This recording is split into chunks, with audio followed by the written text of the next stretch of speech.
প্রিয় মানুষ নর মানুষ সৃষ্টি মহান স্রষ্টার কর্মগুণে আমরা মানুষ নেই তো কোনো অহংকার। আসসালামু আলাইকুম, সকলকে স্বাগত শুভেচ্ছা জানিয়ে শুরু করছি এনটিভি নিয়মিত পাক্ষিক আয়োজন মহিলাঙ্গনে। আর আপনাদের সাথে আছি আমি মহসিনা শারমিন নিশাদ। প্রিয় দর্শক, মুসলমানদের হৃদয়ে থাকে বিশ্বাস, আর তাই জীবন হয় সহজ। আর এই জীবনটাকে আরেকটু সুন্দর এবং সহজ করবার জন্যই এখন আমাদের রয়েছে আলোকপ্রভা। নারী ও মানুষ নর মানুষ। আলোকপ্রভায় আমরা বিভিন্ন মানবীয় গুণাবলী নিয়ে আলোচনা করে থাকি। আমাদের আজকের আলোচনার বিষয় হচ্ছে ঈমান বা বিশ্বাসী জীবন। আর এই চমৎকার অর্থাৎ এই সুন্দর বিষয়টি নিয়ে আলোচনা করবার জন্য আজকে স্টুডিওতে আলোচক হিসেবে উপস্থিত আছেন প্রফেসর ডক্টর সালমা আইনি, শিক্ষাবিদ, ইংরেজি ভাষা ও সাহিত্য।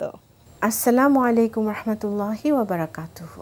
যেটি বলছিলাম যে আজকে অনেক সুন্দর একটি বিষয় নিয়ে কথা বলবো, যেটি আমরা জানি যে ঈমান বা বিশ্বাসী জীবন, অর্থাৎ হৃদয়ে যখন বিশ্বাস অনেক বেশি থাকে, আমরা সকল কিছুতে যখন আমরা বিশ্বাস স্থাপন করতে পারি, তখন বিশ্বাস করি যে জীবনটি সহজ হয়ে যায় দুনিয়া এবং আখিরাতের জন্য। আপা, তো প্রথমে ঈমান সম্পর্কে একটু জানতে চাইবো।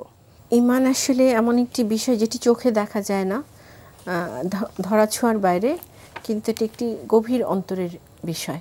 জি আপা। তো ঈমান হচ্ছে একজন মুসলিমের সবচাইতে বড় ভালোবাসার জিনিস। জি, তাকেই আমরা মুসলিম বলবো যার ভিতরে ঈমান রয়েছে। বিশ্বাস, ঈমানের অর্থ হচ্ছে আসলে বিশ্বাস, এবং এই বিশ্বাস কিসের উপর বিশ্বাস?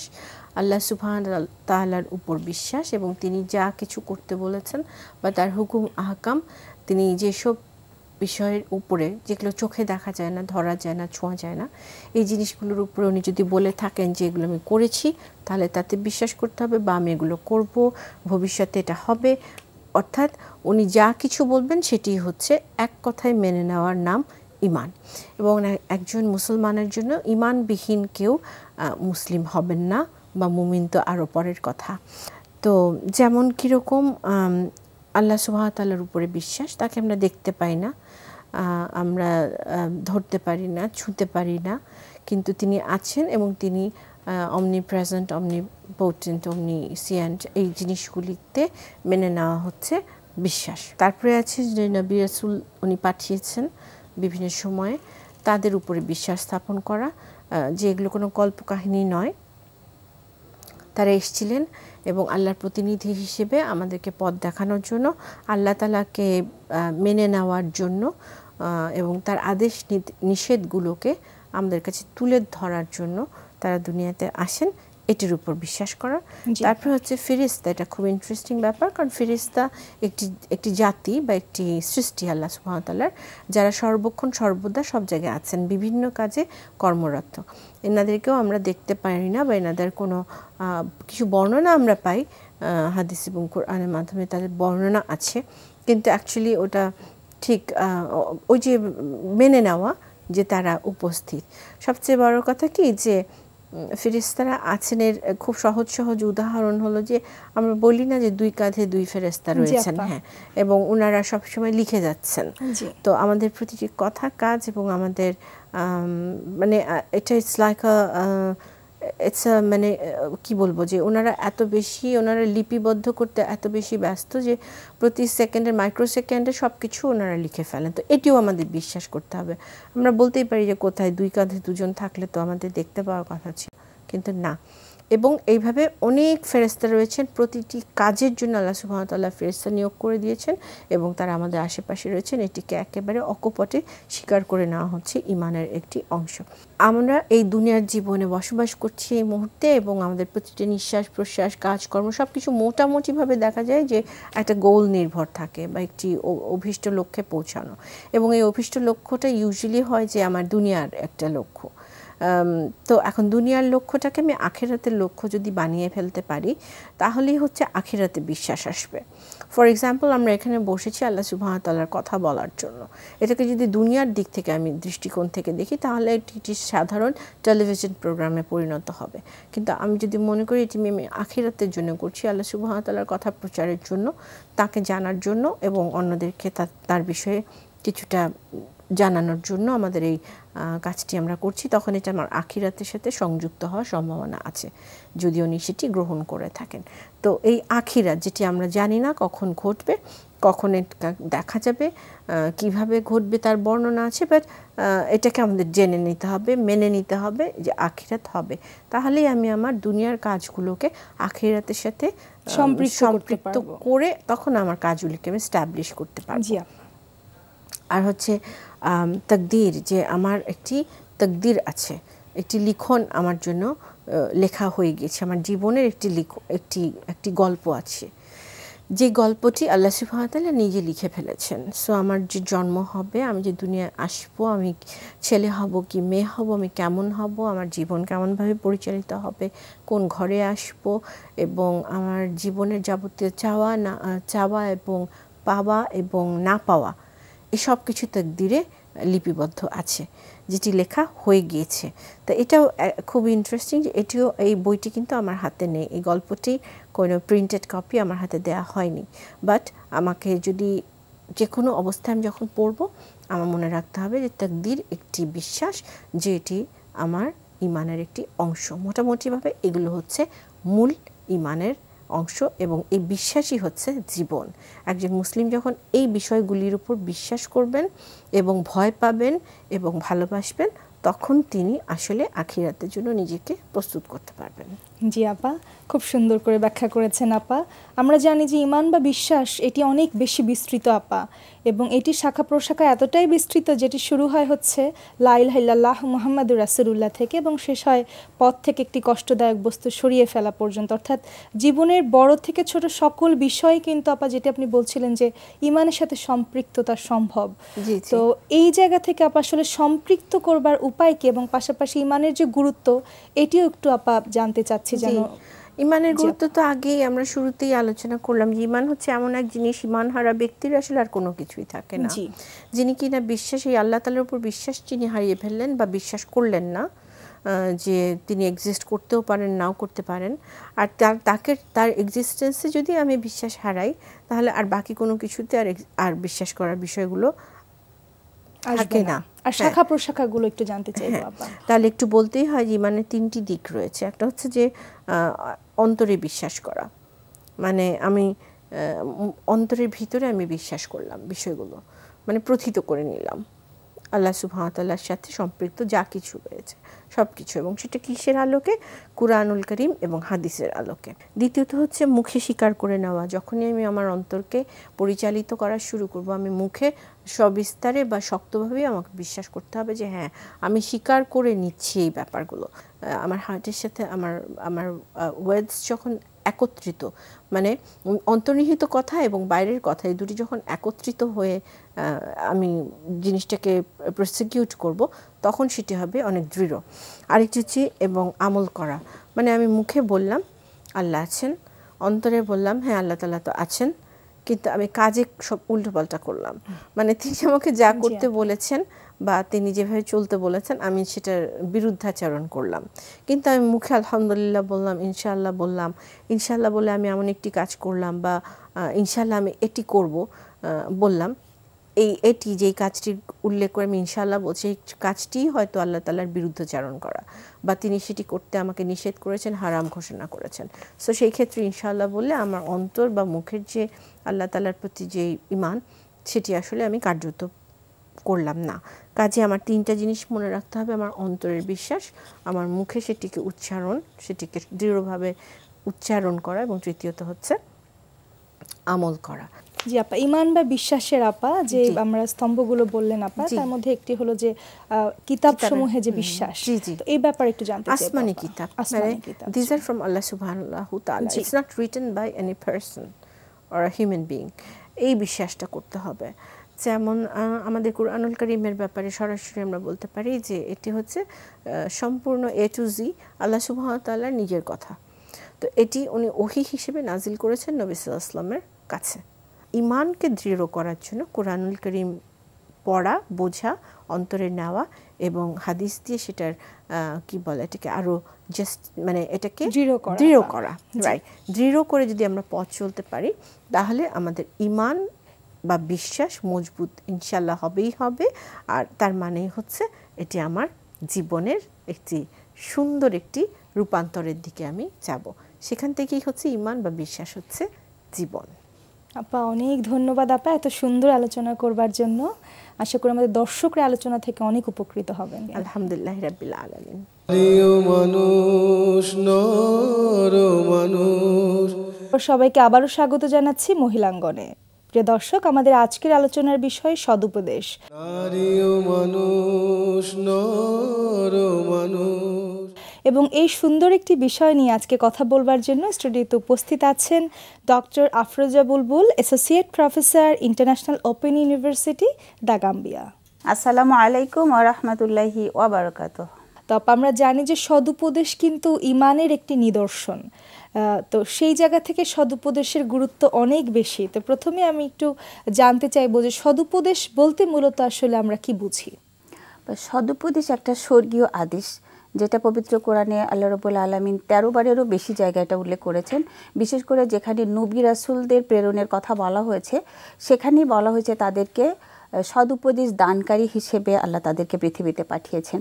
যেমন আমি একটা শুধু বলছি যে সূরা আরাফের 68 নম্বর আয়াতে হুদ আলাইহিস সালামের কথা বলা হয়েছে। তিনি তার কওমকে বলেছিলেন যে আমাকে আল্লাহর পক্ষ থেকে তার কিছু বার্তা তোমাদেরকে পৌঁছে দেওয়ার জন্য পাঠানো হয়েছে এবং আমি একজন খুব ভালো সদুপদেশ দানকারী ব্যক্তি।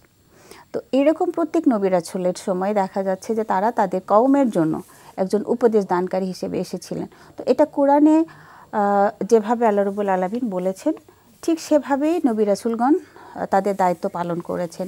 ঠিক একইভাবে আমাদেরও মুসলমান হিসেবে ভালো কাজের আদেশ এবং অসৎ কাজের নিষেধ এটাও আমাদের দায়িত্ব। এটা কোরআনের বিভিন্ন জায়গায় আল্লাহ রাব্বুল আলামিন মুসলমান জাতিকে সম্বোধন করে বলেছেন যে তোমরা এমন জাতি যে তোমরা ভালো কাজের আদেশ করবে এবং অসৎ কাজ থেকে মানুষকে বিরত রাখবে।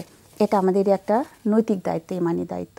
তো এদিক থেকে সদুপদেশ হচ্ছে যে আল্লাহকে সন্তুষ্ট করার উদ্দেশ্যে মানুষকে তার সঠিক ট্র্যাকে ফিরিয়ে দেওয়ার যে উপদেশ, সেটাকে আমরা সদুপদেশ বলি। এবং মহান আল্লাহ তাআলা কিন্তু বিভিন্ন সময় যুগে যুগে বিভিন্ন নবী রাসূল পাঠিয়েছেন কি কিন্তু মানুষকে সঠিক পথে রাখার জন্য।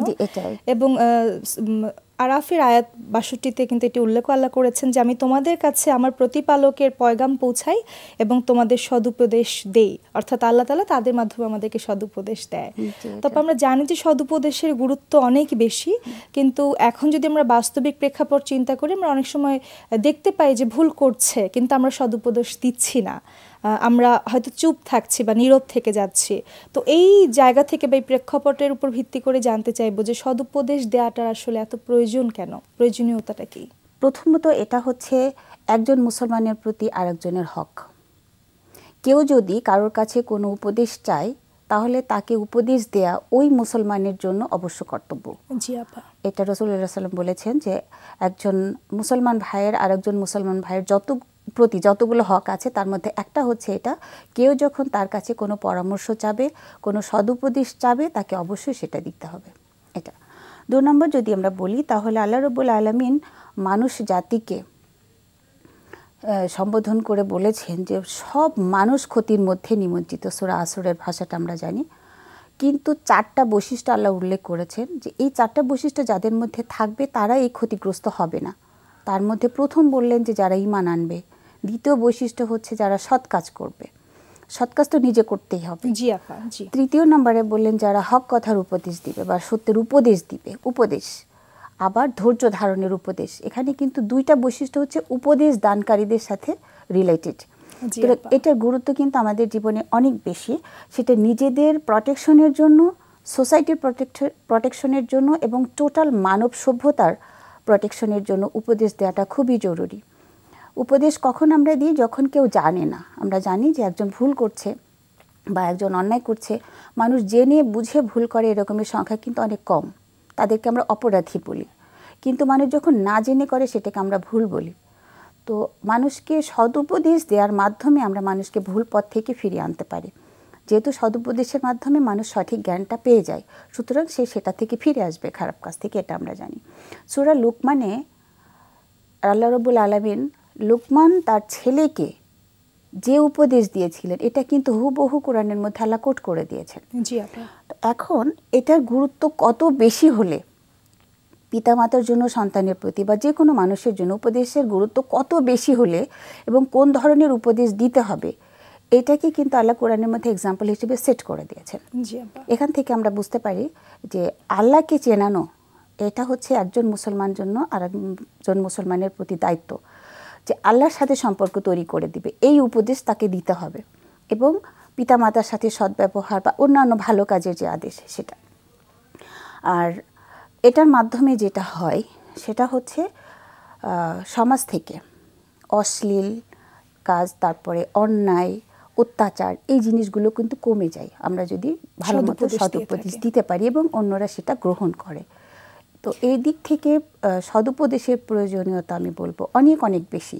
আমরা পড়ে যতটুকু জানি, আরেকজনের কাছ থেকে উপদেশ পেয়ে কিন্তু তার চেয়ে অনেক বেশি জানি এবং মানি। আপা, যেহেতু আপনি গ্রহণ করার বিষয়টি বললেন, গ্রহণ করার বিষয়টি যেহেতু বললেন, তো সেই জায়গা থেকে আমরা দেখি যে অনেকে কিন্তু উপদেশ গ্রহণ করতে চায় না, কিংবা উপদেশ দেওয়াটাকে অনেক সময় ডমিনেন্ট করা কিংবা জ্ঞান জাহির করা, হ্যাঁ, কিংবা গায়ে পড়ে একটু ভালো করতে আসা, এরকম ধরনের ভাবে অনেক সময় গ্রহণ করে থাকেন। তো সেই জায়গা থেকে আমাদের আবার একজন মুসলিম হিসেবে সদুপদেশ দিতেও হবে, যেটা আল্লাহ তাআলা আমাদেরকে কিন্তু স্পষ্টভাবে নির্দেশ দিয়েছেন। তো সঠিক নিয়মটি কি, আসলে কোন উপায়ে সদুপদেশটা দেওয়া উচিত যেটি সকলের কাছে গ্রহণযোগ্য হবে? প্রথমত যিনি উপদেশ দিবেন তাকে বুঝতে হবে আমি যাকে উপদেশটা দিচ্ছি তার সাথে আমার রিলেশনটা কেমন। জি আপা। শত্রু যদি কাউকে উপদেশ দেয়, আর সেটা যতই ভালো হোক না কেন, এটা কিন্তু মানুষ নিতে চায় না। সুতরাং আমি যাকে উপদেশ দিচ্ছি তার সাথে আমার সম্পর্ক মানে বন্ধুত্ব সম্পর্ক এবং ভালো সম্পর্ক, এটা একটা বিষয়। আর একটা হচ্ছে যে তার এই উপদেশ প্রয়োজন আছে কিনা, তিনি সেটা ফিল করেন কিনা। আপনি যদি ফিল করেন যে হ্যাঁ আমার এই বিষয়ের উপদেশ দরকার, তখনই কিন্তু আমি উপদেশ দিলে সেটা কার্যকরী হবে এবং আপনি সেটা গ্রহণ করবেন। আমাকে বুঝতে হবে যে আপনি এটা চান কিনা। দ্বিতীয়ত হচ্ছে কোন বিষয়বস্তুর প্রতি আমি উপদেশ দিচ্ছি, এই বিষয়বস্তুটা এটা যদি খুব আবেগী বিষয় হয়, তার ইগোর সাথে রিলেটেড হয়, সেই বিষয়গুলো কিন্তু আমরা অ্যাভয়েড করতে পারি। এবং আমার উপদেশ দেওয়ার স্টাইলটা হবে যে আমি তার ভালো চাই, গোপনে দিতে হবে, তাকে সংশোধনের উদ্দেশ্যে দিতে হবে। এমন না যে আমি আমার জ্ঞানকে প্রকাশ করার জন্য দিচ্ছি। আমি যদি প্রকাশ্যে দিই অন্য মানুষের সাথে, আমরা অনেক সময় আমাদের সন্তানদের ক্ষেত্রে বলি, 2-3জন সন্তান আছে, একজনের সামনে আরেকজনকে বিভিন্ন ধরনের উপদেশ দিচ্ছি, তখন সে ভাববে, যাকে বলছি না, সে ভাববে যে ও সে মনে হয় কোনো অন্যায় করেছে, এই জন্য তাকে এটা বলছে, সুতরাং আমি তার চেয়ে সুপিরিয়র, যে আমি এই কাজটা করি নাই। সুতরাং এই দুজনের মধ্যে কিন্তু একটু হলেও কেমন একটা ভুল বোঝাবুঝি হবে এবং যাকে উপদেশ দেওয়া হচ্ছে সে একটু নিজেকে ইনফেরিয়র ফিল করবে যে অমুকের সামনে আমাকে এটা বলছে। এই জন্য মানে বিষয়টা বলা হয়েছে যে যতই ভালো হোক না কেন, এটা গোপন এবং সংশোধনের উদ্দেশ্যে তাকে জানাতে হবে আমি তোমার ভালো চাই এবং তোমার সংশোধনের উদ্দেশ্যে আমি এটা তোমাকে বলছি। এবং এখানে তোমার অভ্যাস পরিবর্তন না, সাথে সাথে তোমার আল্লাহর সাথে একটা সম্পর্ক বিল্ড আপ হবে তুমি যদি এই কাজটা এভাবে করো। যেমনটা ইব্রাহিম আলাইহিস সালাম তার বাবার জন্য করেছিলেন, বলেছিলেন, কাজ হয় নাই কিন্তু তিনি কিন্তু বলেছিলেন। এরপরে সেটা হচ্ছে যে মনোযোগ সহকারে উপদেশ দিতে হবে। আমি যদি আন্তরিকতার সাথে উপদেশ না দিই, আরেকজন কিন্তু আন্তরিকতার সাথে সেটা গ্রহণ করবে না। সদুপদেশ হচ্ছে কাউকে ভালো কাজে উদ্বুদ্ধ করা, মোটিভেট করা। তো এটা আমরা যত পজিটিভলি করতে পারি, নেগেটিভ অ্যাপ্রোচগুলোকে বাদ দিতে হবে। আর একটা হচ্ছে যে নম্রতা প্রদর্শন করা, যে আমি তোমার চেয়ে অনেক বেশি জানি, তুমি আমার কথা শুনবে না কেন, এরকম না। কোনো ধমক দেওয়া যাবে না, নিজের প্রাধান্য তার উপরে খাটানো যাবে না। ইম্পোজ করে দিতে পারবো না, মানে জোর করে চাপিয়ে দিতে পারবো না। বলতে হবে যে দেখো এটা তুমি কি এটা গ্রহণ করতে চাও, অ্যাপ্রোচ। আমি তাকে প্রপোজ করতে পারি, প্রপোজালের উদ্দেশ্যে আমি তাকে এটা বলতে পারি, এটা হচ্ছে উপদেশ। আমি চাপিয়ে দিলে সেটা কিন্তু আর উপদেশের মধ্যে থাকে না। এরপরে আমরা কোনটা উপদেশ দিব? আল্লাহ রাব্বুল আলামিন সূরা আস-সফের 3 নম্বর আয়াতে যেটা বলেছেন যে আল্লাহর কাছে যত খারাপ মানে অপছন্দের জিনিস আছে তার মধ্যে একটা হচ্ছে এইটা যে তোমরা এমন কথা কেন বলো যেটা নিজেরা করো না। তো আমি ওই উপদেশ দিতে পারবো না যেটা আমি নিজে প্র্যাকটিস করি না। আর একটা খুব বড় গুরুত্বপূর্ণ বিষয় হচ্ছে ধৈর্য ধারণ করা। আমরা উপদেশ দিতে যে অনেক সময় অধৈর্য হয়ে যায়, একবার দিয়েছি, 2বার দিয়েছি, 5বার দিয়েছি, সে আমার কথা রাখে না, সো আমি তার কাছে আর যাই না। অথবা উপদেশ দিতে গেলে একজন বলবে যে আমার কবরের হিসাবটা তুমি দেবে না, যাও, তোমার কথা আমি শুনবো না। আমরা অধৈর্য হয়ে ফিরে আসি।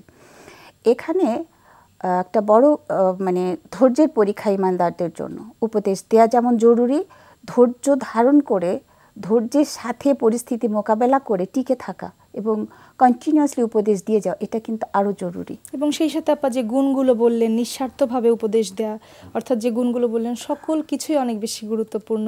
আপা এত সুন্দর একটি বিষয় এবং সবচেয়ে বড় কথা হলো এটি জীবনের সাথে সংলগ্ন একটি বিষয়, যেটি আমাদের সকলেরই জানা প্রয়োজন ছিল। আশা করি আপনারা এত সুন্দর আলোচনার মাধ্যমে আমাদের দর্শকরা বিষয়গুলো জানতে পেরেছেন। আপনাকে অনেক ধন্যবাদ আপা আজকে এখানে উপস্থিত থাকার জন্য। ধন্যবাদ। প্রিয় দর্শক, আমরা আলোচনার একেবারেই শেষ পর্যায়ে চলে এসেছি এবং আমরা জানতে পারলাম যে সদুপদেশ কত বেশি গুরুত্বপূর্ণ একটি সুন্দর সমাজ, একটি সুন্দর দেশ এবং সর্বোপরি নিজের পরিবার কিংবা নিজের আশেপাশের মানুষগুলোকে সঠিকভাবে এবং সুন্দরভাবে বাঁচতে দেওয়ার জন্য আমরা সকলে চেষ্টা করব আমাদের জায়গা থেকে নিঃস্বার্থভাবে মহান আল্লাহ তাআলার সন্তুষ্টির জন্য যে নিয়মগুলো আপা বললেন সেগুলো মেনে সদুপদেশ দেওয়ার। প্রিয় দর্শক, আমাদের আজকের অনুষ্ঠানটি যদি আপনারা পৃথিবীর যে কোনো প্রান্ত থেকে আরেকবার উপভোগ করতে চান তবে ভিজিট করতে হবে এনটিভির ওয়েবসাইটটি www.ntvbd.com। আর এছাড়াও আপনারা ভিজিট করতে পারেন এনটিভির ভেরিফাইড ফেসবুক পেজ এবং ইউটিউব চ্যানেলটি। প্রিয় দর্শক, তাছাড়াও আপনারা আপনাদের মূল্যবান মতামত, অভিমত এবং উপদেশ জানিয়ে আমাদেরকে চিঠি লিখতে পারেন এই ঠিকানায়। পরিচালক মহিলাঙ্গন, এনটিভি, বিএসইসি ভবন, 7ম তলা, 102 কাজী নজরুল ইসলাম এভিনিউ, কারওয়ান বাজার, ঢাকা 1215। প্রিয় দর্শক, মহান আল্লাহ তাআলা আমাদেরকে সুন্দর রাখুন, সুস্থ রাখুন। আজকে বিদায় নিচ্ছি। আসসালামু আলাইকুম। সৃষ্টি মহান স্রষ্টার কর্মগুণে আমরা